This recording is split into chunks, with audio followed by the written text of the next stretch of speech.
Aujourd'hui, il y a énormément de gens qui pensent être en bonne santé, mais qui ne le sont pas en réalité. C'est pour ça que dans cette vidéo, je vais vous parler de 3 signes qui, pour moi, montrent qu'on n'est pas forcément en bonne santé. Alors ces 3 signes dont je vais vous parler, ce ne sont pas des choses que vous pouvez lire sur une analyse de bilan sanguin, sont plutôt des indicateurs que j'observe en consultation. Ce n'est pas forcément des questions que je vais poser, ça peut être aussi des choses que j'observe tout simplement et qui vont me donner des indications sur l'état de vitalité d'un individu. Alors le premier signe dont je vais vous parler, c'est la maigreur. Alors on va tout de suite faire la différence entre la maigreur constitutionnelle et la maigreur que je vais appeler acquise, quelque chose qui s'acquiert sur le temps. Évidemment, alors la maigreur constitutionnelle, c'est quelque chose qui est de l'ordre de la génétique. La longueur de nos os, leur épaisseur, leur poids est quelque chose de génétique. Nos tissus, est-ce que vous avez plutôt la peau qui est tonique et sèche? Est-ce qu'on voit vos veines? Est-ce qu'on voit vos os? Ou au contraire, est-ce que vous avez beaucoup de chair? Est-ce que vous avez la peau œdémateuse? Est-ce que vous prenez facilement du muscle lorsque vous faites du sport ou est-ce que vous galérez? Voilà, toutes ces choses-là sont de l'ordre de la génétique. Si vous voulez la génétique, vous pouvez vous la représenter comme une espèce d'enveloppe qui représente votre potentiel maximal de progression. C'est-à-dire que vous allez uniquement pouvoir progresser au sein de cette enveloppe. Ce, si vous voulez, c'est un petit peu les frontières, les limites de votre progression maximale. Si je prends mon exemple personnel, moi par exemple, je suis plutôt longiligne, je suis plutôt en longueur. Si je prends mes mollets, là si vous regardez un petit peu les vidéos anatomiques de Lavier, dirait que j'ai les mollets longs, c'est-à-dire que mes mollets, ils commencent au milieu du tibia, alors que il y a des gens d'autres morphologies dont le mollet commence beaucoup plus tôt, presque directement après le talon. Un autre exemple aussi qu'on peut prendre, c'est le rapport entre la cuisse et le buste. Et c'est ce qui permet notamment de définir deux typologies de personnes, les personnes dites longilignes et les personnes dites brévilignes. Bref, vous l'avez compris, il y a des caractéristiques qui sont immuables, qu'on ne peut pas changer, qui sont de l'ordre de la génétique. Et ce n'est pas de ça dont je parle dans cette vidéo. Évidemment, il va y avoir des gens qui vont être plus maigres que d'autres de par leur constitution, qui vont avoir des os plus fins, qui vont avoir une peau plus sèche, moins de chair, etc. On est d'accord là-dessus. Néanmoins, quand je parle de maigreur, je fais plutôt référence à la masse musculaire. C'est-à-dire que si vous avez une très faible masse musculaire et même une très faible masse d'une manière générale, on peut parler de masse grasse et de masse maigre. Et là, je vous parle vraiment de l'entièreté. Eh bien, d'où peut venir une masse musculaire faible? Eh bien, pour moi, on a deux grandes causes qui sont une carence en nutriments. Pour construire du tissu, on a besoin de macro et de micronutriments. Alors, ça peut être un problème d'apport, la personne ne mange pas assez. Ça peut être un problème d'assimilation, la personne mange mais n'arrive pas à digérer correctement tous les aliments et à en extraire les nutriments, à les utiliser. Ça peut être un problème de santé intestinale. On connaît tous ces personnes qui nous disent « oui, mais moi je fais que manger mais je ne prends pas ». Il faudrait peut-être s'intéresser déjà à ce que mange cette personne. Souvent, on se rend compte que ce n'est vraiment pas une alimentation santé. Et deuxièmement, il faudrait aussi aller voir au niveau intestinal ce qui se passe. Est-ce que les personnes ont la capacité d'assimiler ce qu'elles mangent? La deuxième grande cause, évidemment, d'une maigreur, c'est le manque de mouvement, le manque de sport. Le mouvement, l'activité physique nous fait construire. Et c'est vraiment un cercle vicieux puisque le manque de sport ne va pas nous donner de l'appétit, donc on va manger moins, donc on va pas forcément avoir envie, on va avoir moins d'énergie, on va pas vouloir faire du sport, enfin bref. C'est quelque chose vraiment qui nous tire vers le bas. Moi, si je prends mon exemple personnel, lorsque je pratiquais l'alimentation vivante, les fruits, légumes, les graines germées, la spiruline, enfin voilà, toutes ces bêtises, toutes ces âneries, je pesais 64 kilos. J'étais un stick, j'étais une asperge, j'étais hyper mince, j'avais énormément de mal à prendre de la masse musculaire, quoique je faisais quand même du sport, j'étais vraiment hyper mince, j'avais perdu toute ma masse grasse, j'étais vraiment très très maigre. Et aujourd'hui, je fais à peu près 84 kilos.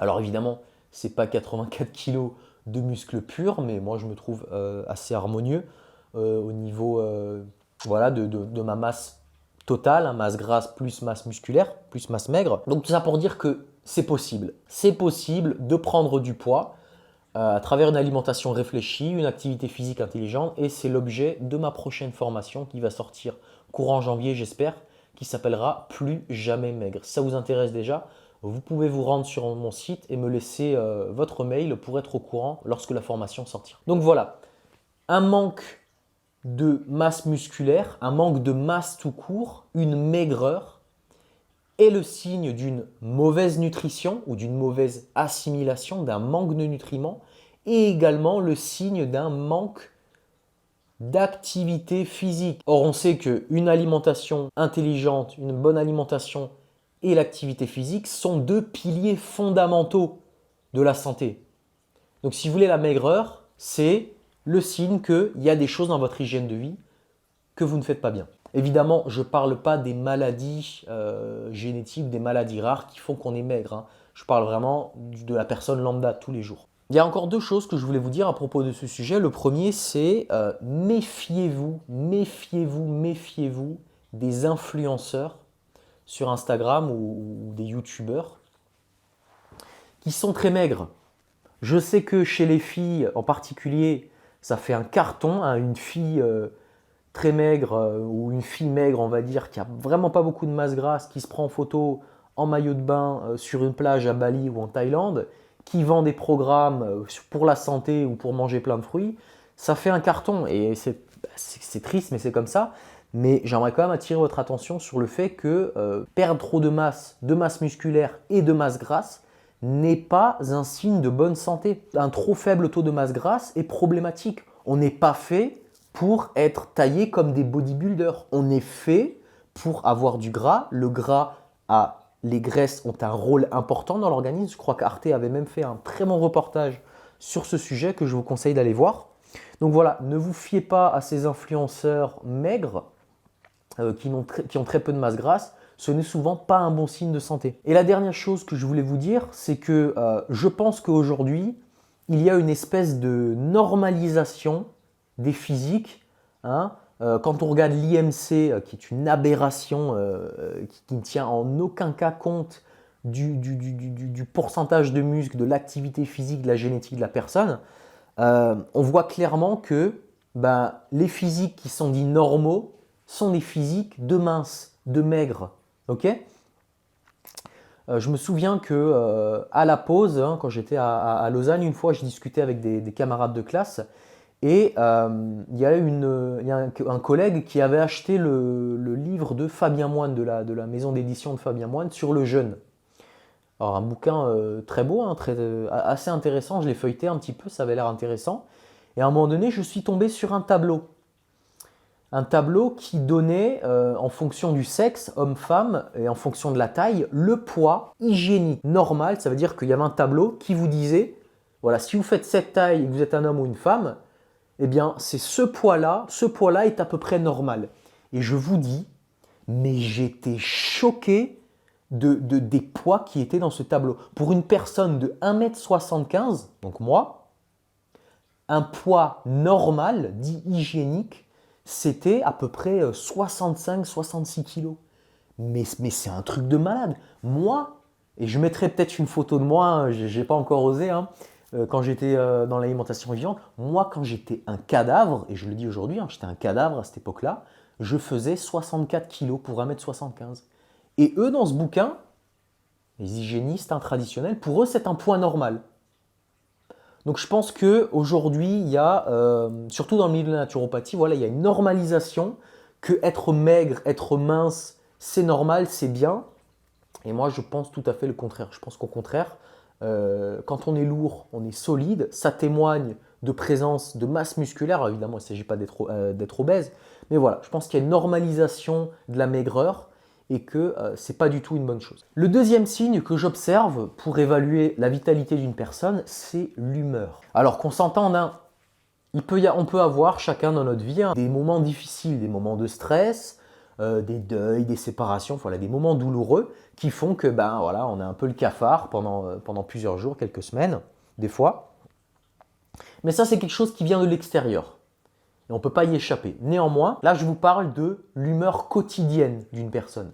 Hein, une personne qui se lève tous les jours, qui voit la vie en gris, qui est dépressive et qui a des pensées négatives toute la journée, c'est pas normal. Il s'agit là d'un problème de fonctionnalité des processus qui nous, entre guillemets, rendent heureux.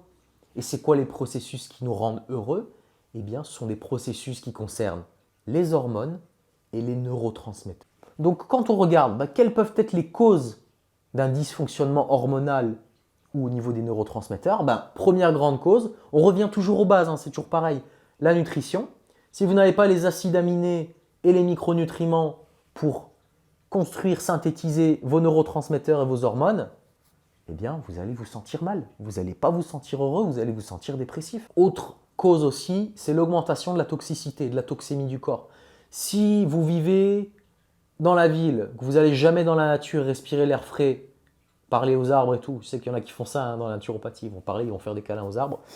Non mais je vous parle pas de ça, juste d'aller faire une petite randonnée tranquille. Si vous mangez des pesticides, si vous dormez à côté de votre box, etc., vous augmentez la toxémie dans votre corps. Et donc le corps, comment combat-il la toxémie? Il la combat en cramant des nutriments, des micronutriments, des antioxydants. Donc vous voyez que c'est un cercle vicieux. Une hausse de la toxicité vous fait baisser le nombre de nutriments que vous avez en circulation. Si vous mangez mal, vous avez une baisse pareille des nutriments. Un manque d'activité physique va entraîner une mauvaise circulation du système lymphatique, qui va entraîner une augmentation de la toxémie, etc. Enfin bref, c'est un cercle vicieux. Alors, on tourne en boucle, c'est toujours pareil, on revient à la base, l'hygiène de vie. Mais ça, vous le savez à force. Donc voilà, une personne de mauvaise humeur, qui fait la gueule, qui sourit jamais, et je sais que dans nos vies, on a tous rencontré une ou plusieurs personnes comme ça, quoique moi, j'en connais pas beaucoup. Mais voilà, on connaît tous une personne comme ça qui fait la tronche tout le temps. Ce n'est pas un signe de santé. L'humeur, le bonheur, c'est quelque chose qui vient de l'intérieur de nous. Et enfin, le troisième signe à observer, c'est votre énergie le matin au réveil.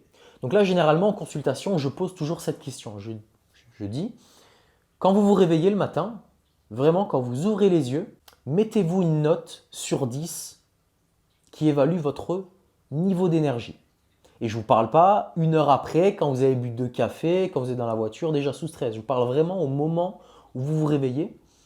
Et on a tous une façon différente de s'évaluer, donc c'est relatif. Mais moi, j'estime que si on est régulièrement en dessous de 7 sur 10, c'est qu'il y a un problème.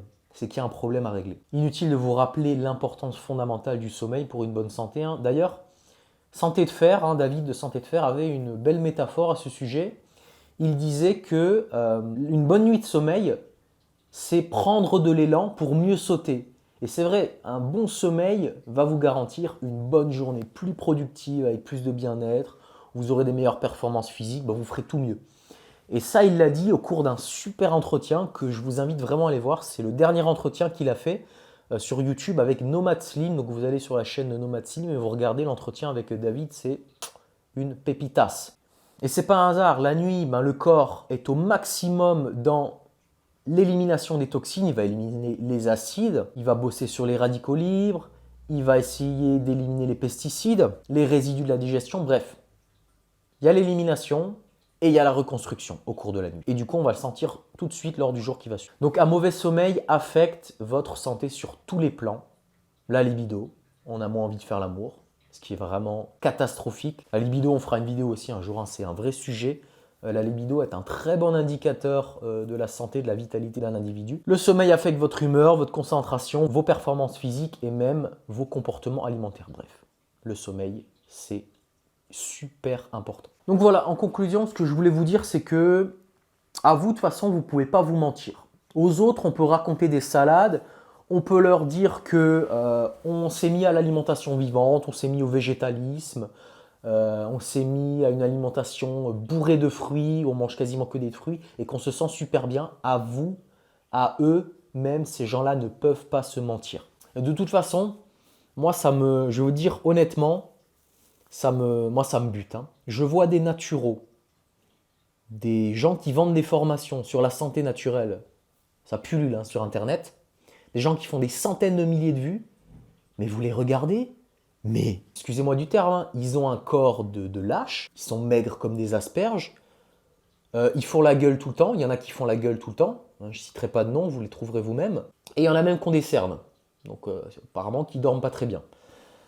Donc moi, ça me bute personnellement. Et je ne veux pas paraître prétentieux, mais à force voilà, d'avoir des consultations, à force de bosser ce genre de sujet, à force d'avoir des gens, de rencontrer des gens, ce sont des choses que je vois très vite maintenant. Je peux très vite voir chez une personne voilà, les traits physiques qui montrent que cette personne a une bonne vitalité ou non. Évidemment, après, quand on rentre dans l'anamnèse, qu'on rentre dans le mode de vie, qu'on pose les questions, qu'on décortique tout, et ben là, on a confirmation ou non de ce qu'on a vu. Mais généralement, le corps ne ment pas, hein, le physique ne ment pas. Vous portez vraiment sur vous ce que vous avez fait au cours de votre vie, ce que vous êtes. Moi, j'y crois vraiment à cette phrase. Voilà, donc ces 3 signes, la maigreur, ou la masse musculaire, ou la masse totale, l'humeur et l'énergie au sommeil pour vous permettre de savoir si vous êtes sur le bon chemin. Encore une fois, je vous partage ces signes pour que vous puissiez vous auto-évaluer, pour que vous puissiez voir si les changements que vous faites dans votre hygiène de vie